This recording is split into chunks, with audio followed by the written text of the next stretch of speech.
nós temos uma tarifa de 50% no Brasil, 8 ministros do STF mais o PGR sem os vistos, e se eles continuarem, vai continuar sanção ao FEC e outras medidas mais. O Alexandre de Moraes encontrou um adversário à altura. Se ele acha que ele vai intimidar o Trump, né, dobrando a aposta, que é o que ele sempre faz, lamentavelmente, haverá mais sofrimento, né, por parte dessas autoridades brasileiras.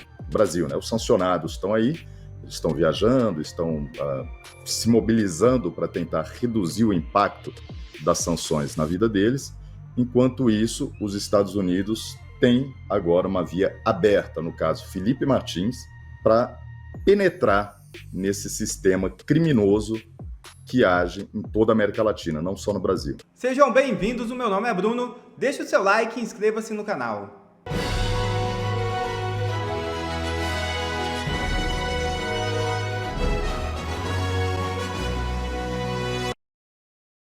Sem alarde, Alckmin tem reuniões quase às escondidas no Planalto. É isso mesmo. Geraldo Alckmin reuniu-se com representantes de Big Techs. A reunião é uma busca de soluções diante do tarifaço que o governo de Donald Trump pretende impor às importações brasileiras para os Estados Unidos. Incluído de última hora na agenda, o encontro ocorreu no Palácio do Planalto sem muito alarde. A reunião foi convocada pela Comissão Interministerial, coordenada por Alckmin, que conversa com os setores da economia afetados pela importação da tarifa de 50% sobre os produtos brasileiros nos Estados Unidos a partir de 1º de agosto. Eduardo Bolsonaro conta qual é a única saída para esse pessoal. Essa delegação que vem de senadores, o senhor acha positivo? Eu acho negativo. Eu acho que eles vindo com essa visão estritamente comercial da coisa, quando o Trump já deixou claro em declarações, posts na rede social e até mesmo numa carta que o problema não é estritamente comercial, mas sim institucional, quando eles vêm para cá para fazer esse tipo de coisa, eles dão esperança, né, a essas autoridades, principalmente do judiciário, de que existe um meio termo, existe um caminho onde não seja necessário do Alexandre de Moraes se mover. Então, eles prolongam o sacrifício dos brasileiros. Não haverá, conhecendo bem o Trump, que inclusive já tem notícias da imprensa dando conta de que ele deu ordem para os seus secretários não receberem essas comitivas, conhecendo um pouquinho do Trump, a tarifa será aplicada. Não porque ele é uma pessoa má ou deseja o pior para o Brasil, mas é porque o Brasil tem sido ineficiente em dar a resposta. Tem tido a síndrome de avestruz, colocam a cabeça embaixo da terra, ignorando que o problema é uma crise institucional, é um problema dentro do judiciário, é um problema político e não meramente econômico. Se o Brasil der um primeiro passo para mostrar que está disposto a resolver essa situação, o Trump, sim, abre uma mesa de negociação com o Brasil. O senhor acredita que sai alguma decisão de Washington em relação ao Brasil essa semana? Olha, eu acredito que vem assim agora sanções muito em breve. É difícil você falar num dia, mas o sentimento e a expectativa é de que venham sanções Magnitsky contra o Alexandre de Moraes e talvez outras autoridades. Ou melhor, sanções OFAC, que podem ser aplicadas através da Lei Magnitsky ou do outro instrumento chamado IEPA. Eu acredito que sim, porque o Brasil não tem dado a resposta, né? Não tem se comportado como uma democracia ocidental, tem se comportado como uma ditadura muito similar à venezuelana. E os tratamentos dispensados a ditaduras, né, são esses de sanções, né, complicações econômicas, até porque não se gera riqueza numa ditadura. Não ache o brasileiro que poderia resolver o problema das tarifas e estaria tudo bem. Não, estaria fadado a trabalhar numa alta carga tributária para sustentar esse regime que está aí, e esse regime não vai permitir que a gente tenha eleições livres ano que vem. Vai deixar Bolsonaro inelegível, vai me deixar inelegível, um monte de gente do PL responde dentro do STF e sempre com processos baseados naquilo que se fala, quase nunca é problema de corrupção ou qualquer coisa desse tipo. Então, existe uma judicialização, né? Existe uma estratégia, que eles falam aqui, weaponization do judiciário. O Trump sofreu com isso e não quer que outros países também sofram. Desde a última vez que nós nos encontramos e nos falamos, inclusive, que foi naquela nossa entrevista, já tem um mês, né? Muita coisa mudou. Como que está a sua vida aqui nos Estados Unidos? Agora eu encontro com um processo que não são mais 12 anos, é uma investigação que o próprio Alexandre de Moraes abriu. Lembrando que ele disse, a gente tem que pegar o Eduardo Bolsonaro, que está pedindo cerca de 20 anos de cadeia para mim. Eu estou com minhas contas bancárias congeladas, a minha esposa está com as contas bancárias delas congeladas. Por outro lado, nós temos uma tarifa de 50% no Brasil, 8 ministros do STF mais o PGR sem os vistos, e se eles continuarem, aí vai continuar sanção ao FEC e outras medidas mais. O Alexandre de Moraes encontrou um adversário à altura. Se ele acha que ele vai intimidar o Trump, né, dobrando a aposta, que é o que ele sempre faz, lamentavelmente, haverá mais sofrimento, né, por parte dessas autoridades brasileiras. E essa comitiva de senadores ignora a questão mais básica, que é a questão da crise institucional. Com o que o Trump abriu a carta dele? Jair Bolsonaro, seus apoiadores e seus familiares, a perseguição. Depois ele fala também da questão de eleições limpas e transparentes. Ele fala, né, na violação de direitos das empresas americanas dentro do Brasil.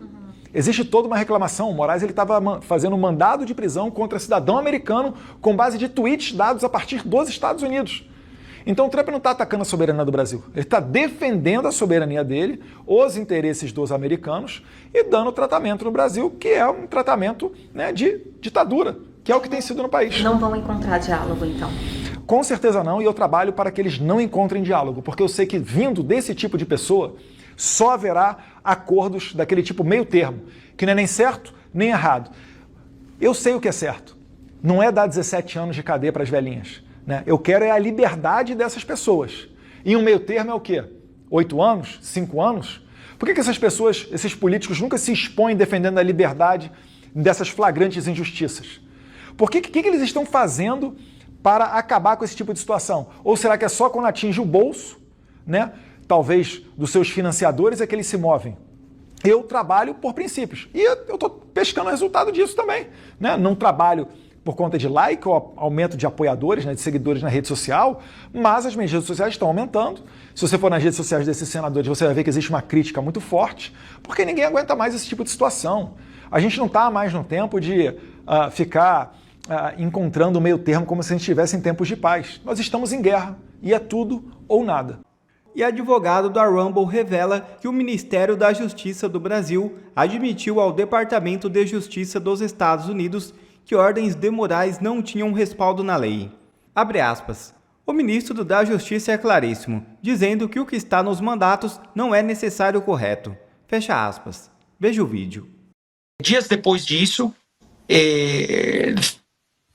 ficou público que o Ministério da Justiça do Brasil esclareceu para o Departamento de Justiça dos Estados Unidos, porque vamos lembrar que em maio o Departamento de Justiça dos Estados Unidos também mandou uma carta fortíssima reclamando para o Ministério da Justiça do Brasil, que é a autoridade central no Brasil, baixo o tratado, como que esses mandados estão chegando por e-mail, em português, demandando sigilo e evitando o governo americano. Né? E o Ministério da Justiça do Brasil respondeu em 12 de junho e a resposta do Ministério da Justiça está claríssima. Tá? Que basicamente fala o que está escrito nesses mandados não é necessariamente correto baixo a lei brasileira e basicamente você só precisa ler isso para entender que está errado o ministro, que está violando a lei brasileira. Isso foi 12 de junho e depois isso seguiu escalando, né? Veio a carta do presidente Trump de 9 de julho, depois retaliação do ministro Alexandre de Moraes 11 de julho, 2 dias depois, com uma nova ordem judicial, atacando a Rumble novamente, pedindo para a Rumble basicamente violar a lei dos Estados Unidos, entregando dados para Alexandre de Moraes de um cidadão americano. Então, a gente entrou com nova denúncia, acho que foi dia 14 de julho, e a todo momento estamos tentando, para deixar bem claro para o público, pegar de forma correta, não por e-mail, mas de forma como requer a lei, entregar para o ministro a citação, notificá-lo para que ele apareça no processo da Flórida. Até hoje, ele notificado, fomos em diferentes jeitos de tentar e não temos conseguido que ele apareça ainda no processo. A AGU falou em maio que ia defender ele, mas até agora não tem acontecido nada. Enquanto isso, renomado jornal internacional defende a liberdade de Felipe Martins. Trump pode expor autoridades brasileiras. Veja o vídeo. Você acha que realmente, Fontana, pode ter subido alguns patamares aí a gravidade do problema do Felipe Martins, já que para nós aqui muita gente dá de ombros para isso? Olha, com certeza o Scorsin já se aprofundou aí no tema. Primeiro, saiu o editorial domingo, que é o dia nobre do jornal. E lembrando que o Wall Street Journal, embora seja considerado conservador na sua linha financeira, ele não é aliado do presidente Trump. Pelo contrário, o Wall Street Journal ele é muito mais próximo dos liberais democratas do que dos republicanos. Ele é antipático ao governo Trump, e essa matéria saiu em pleno domingo, com destaque no mesmo dia em que o secretário Marco Rubio deu aquela declaração dizendo que Nicolás Maduro não é presidente da Venezuela, que ele é o chefe do cartel de Los Soles. Então, temos uma coincidência de fatos acontecendo no mesmo dia que levam a crer que os Estados Unidos estão de olho no que está acontecendo na América Latina, principalmente no crime organizado. E aí entra essa fraude lá na Flórida, né, em Orlando, em Miami, sobre a entrada fraudulenta de Felipe Martins nos Estados Unidos, ou seja, eles mexeram com a segurança nacional dos Estados Unidos. O caminho está aberto agora para a investigação nos Estados Unidos. É questão de tempo, não vamos dar prazo aqui, 72 horas, isso não importa, mas significa que está acontecendo. E também passaram essas informações para a jornalista a tempo de ela fazer essa matéria para domingo, justamente no momento nobre da mídia norte-americana. Vamos ver mudanças acontecendo no Brasil, até porque talvez no Brasil não aconteça nada dentro do judiciário. Marcília vai explorar isso muito melhor, porque a gente já não confia mais no que acontece no judiciário do Brasil, né? Os sancionados estão aí, eles estão viajando, estão se mobilizando para tentar reduzir o impacto das sanções na vida deles. Enquanto isso, os Estados Unidos têm agora uma via aberta, no caso Felipe Martins, que deu um depoimento sensacional na semana passada, para penetrar nesse sistema criminoso que age em toda a América Latina, não só no Brasil. Não só no Brasil, mas nos aliados do Brasil, aquelas pessoas com que Lula esteve reunido dias atrás, Boric, o presidente Petro da Colômbia, também o Nicolás Maduro. Vamos ver o que vai acontecer de agora em diante. Eu aposto que teremos mudanças no mês de agosto. Marcília, esse caso do Felipe Martins, né, para muitas pessoas não dá ibope porque o Felipe Martins não é uma figura conhecida, né, mas é um caso muito emblemático de até onde o regime vai para comprovar uma tese ou para dar sustentação a uma tese. Essa tese já está com pés de barro faz tempo, mas estão tentando mantê-la em pé a todo custo. Tem como manter isso em pé a partir dessas revelações e dessa denúncia até feita no Wall Street Journal? A gente até conversou uma vez, a última vez que a gente tocou nesse assunto aqui no programa, eu até comentei que o caso Felipe Martins era um símbolo porque intuitivamente você percebe a injustiça. Qualquer um que seja leigo, inclusive em direito, né, ou seja, até o Moraes, é capaz de perceber que existe ali uma injustiça. E por que a gente diz isso? Em que condições que isso é percebido? Porque ele está sendo punido por não ter, não há um fato a ele imputado, né? Assim, rapidamente, se a gente aqui perguntar qual é a acusação contra o Felipe Martins, eu duvido que as pessoas, seria até uma boa pesquisa, qual é a acusação contra o Felipe Martins? Eu duvido que as pessoas saibam, que não sabe qual é. Bom, por que ele foi preso?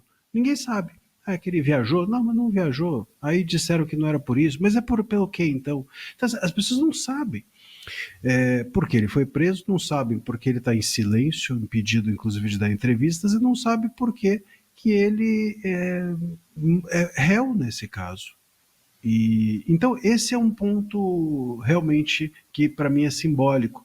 Não é simbólico pela importância dele, não é simbólico porque nada, é simbólico porque é intuitivo que ele é uma espécie de símbolo de como esse processo é político.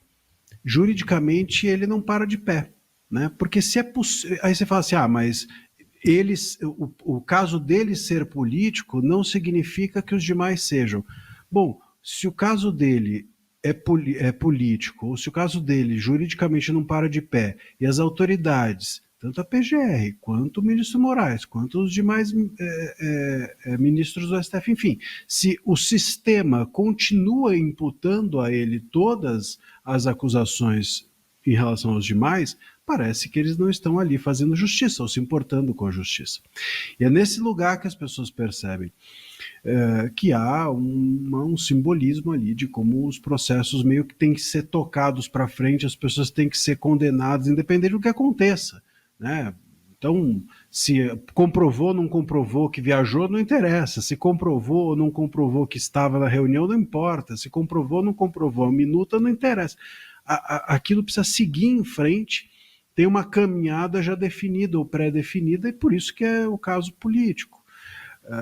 Então, eu creio que é por isso também que interessa a imprensa internacional, porque é difícil entender aqui, dentro do Brasil, lá, o pessoal lá de fora tem uma dificuldade de entender todas as nuances desse caso. Por isso, inclusive, que o Trump sempre coloca o holofote no Bolsonaro. Não é porque o Bolsonaro é a única coisa importante para ele, é porque o Bolsonaro ele consegue ver, ele é simbólico de onde ele apalpa a injustiça para ele, né? O Martins também. É difícil você entender as nuances do judiciário brasileiro, mas o Wall Street Journal ou qualquer outro jornal olha para o Martins e fala assim, opa, aqui eu consigo apalpar a injustiça, eu consigo perceber concretamente o porquê que isso é injusto. Se você chegar para os demais réus e falar assim, não, tem uma minuta, mas é uma minuta que era de um decreto de estado de sítio e não golpista, porque o estado de sítio é para ser decretado, precisa da aprovação do Congresso, o cara já se perdeu. Agora, o Martins não, ele foi preso porque ele viajou, aí ele mostrou que ele não viajou. Pô, é clara a injustiça. Ele está sem poder falar porque ele estava preso por não ter viajado. Bom, então por que ele continua sem poder falar se ele já não mais... se ele comprovou que não viajou? Então, são palpáveis a qualquer um, a qualquer sistema de justiça, a qualquer pessoa que mora em qualquer país. É esse o simbolismo. Eu creio que seja por isso que o Wall Street Journal se dedicou a esse caso.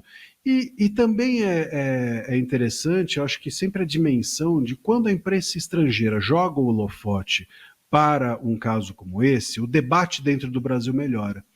Porque mesmo o caso Felipe Martins, que é tão intuitivo em termos de injustiça, a imprensa só se preocupou, veja só, hein? A grande imprensa, né, os jornalões, só se preocuparam com o caso dele quando, por exemplo, os veículos não puderam entrevistá-lo. Então aí a censura aos veículos de comunicação é que interessou para a imprensa, e não o cara está 2 anos sem poder falar. Você percebe? É nesse lugar que a imprensa vai. Por quê? Porque a imprensa tem um receio imenso de defender o Felipe Martins ou qualquer um desses réus e ser taxado ou carimbada como bolsonarista. Não só a imprensa, mas a classe jurídica. Ninguém defende abertamente por receio de poder ser carimbado como bolsonarista. Essa é uma coisa que a imprensa não gosta, não quer. E por isso é sempre uma defesa meia boca, uma defesa ali no meio do caminho. Quando um jornal estrangeiro faz essa defesa, aí a imprensa aqui no Brasil, toda ela se sente confortável repercutindo o Wall Street Journal, e não o caso que está na cara dela, nos olhos dela há 2 anos. E é interessante, Marcília, você apontar isso, Perfeito. porque tem quando a gente se a gente fosse fazer o inverso, né? Se algo como o que aconteceu com o Felipe Martins fosse revelado num contexto lá dos Estados Unidos, o Jornal Nacional dele estaria todos os dias fazendo matéria, já teria um escândalo a respeito do sistema prisional e tudo mais. O Fantástico já teria feito também um especial a respeito desse tipo de coisa. Todos os grandes jornalões estariam falando a respeito disso, né? E talvez aqui o nosso, sei lá, equivalente do Wall Street Journal, que é mais financeiro, sei lá, o Valor Econômico, né? Faria um editorial citando alguma coisa e nada mais. Mas é muito sintomático que você veja que o Wall Street Journal, que nem é trumpista, como bem disse o Rafael, ele tem uma matéria de uma jornalista e vira um editorial. Se a gente olhar para o Brasil, que é uma coisa muito mais grave, né, tirando o Gazeta do Povo e os que são mais à margem desse grande sistema da imprensa, simplesmente só foram noticiar quando o Wall Street noticiou. E aí que eu volto para o meu ponto. A consequência de se revelar no exterior É a única arma que a gente tem para que aqui a nossa imprensa comece a falar também, e aquilo que é insustentável a olhos vistos, quando você joga a luz, não vai ter o que fazer. Não vai ter o que fazer. Eles estão conseguindo negar até agora que tem que tratar do Bolsonaro. Eles só falam assim, não temos como falar disso, aqui é questão de soberania. Isso aqui nem se discute. Mas não, é isso que você vai ter que discutir. E eles não querem. Então, quando vem de fora para dentro, aí a coisa pode acontecer. O fato, né, é que existe algum infiltrado lá, alguém dentro do sistema americano, Correto. fazendo um serviço em tabelinha, em cooperação, em armação com brasileiros. E o Wall Street Journal fez um editorial e também teve uma colunista que escreveu mais em detalhes uma matéria, uma análise sobre isso, que é a Mary O'Grady. Ela escreveu o seguinte, vou abrir um parênteses aqui. Não há nenhuma motivação americana óbvia para inventar uma viagem de Martins que não aconteceu. Mas alguém trabalhando dentro da alfândega da CBP, em nome de interesses políticos brasileiros opostos a Bolsonaro, teria essa motivação. Então é uma questão realmente de haver um rastreamento, né? Quem é o infiltrado lá que está trabalhando? E curiosamente, a gente vai ver aí que houve 2 mudanças, 2 inserções. A pessoa foi lá, fez uma inserção em março de 2023, a gente vai ver certinho a data, mas houve 2 vezes... Governo Biden, né? Lembrando aqui. Exato. 2 vezes foi feita uma emenda, um remendo, e todas elas de forma errada, que daí veio à tona e a defesa do Martins conseguiu mostrar que aquilo não procede, mas mesmo assim permanece lá um sistema que tenta esconder agora, né, a sujeira que foi feita. Mas, se eu não me engano, o nome dessa pessoa surgiu no próprio interrogatório, se eu não me engano, e o juiz, instrutor do interrogatório, ficou incomodado, disse que conhecia o irmão do fulano, que não ia, meio que censurou ali na própria audiência. Eu não sei o nome da figura, mas seria um brasileiro que trabalharia nesse contexto, ou teria esse tipo de acesso. Eu acho que já não é mais assim, a coisa já passou do ponto de tentar negar o fato. Pois olha, vamos só lembrar um pouco do que a gente está falando quando fala do caso Felipe Martins, né? Está mais provado que esse ex-assessor do Jair Bolsonaro nunca embarcou em voo algum para os Estados Unidos em 30 de dezembro de 2022.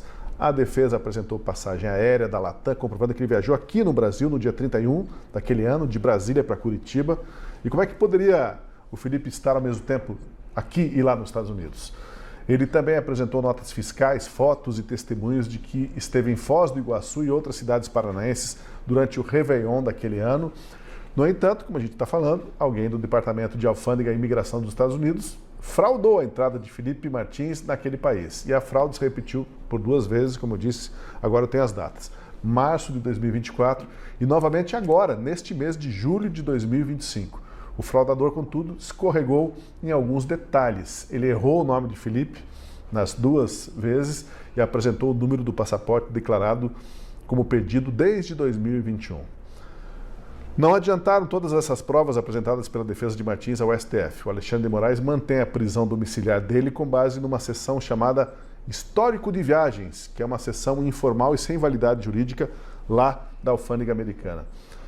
Parece, né, como a gente comenta aqui, como as pessoas associam rapidamente a um romance do Franz Kafka. O que é preciso fazer hoje no Brasil para que se tire um inocente da cadeia? Porque o Felipe Martins está em prisão domiciliar. Um amontoado de provas, prova em cima de prova, né, ainda não adiantou.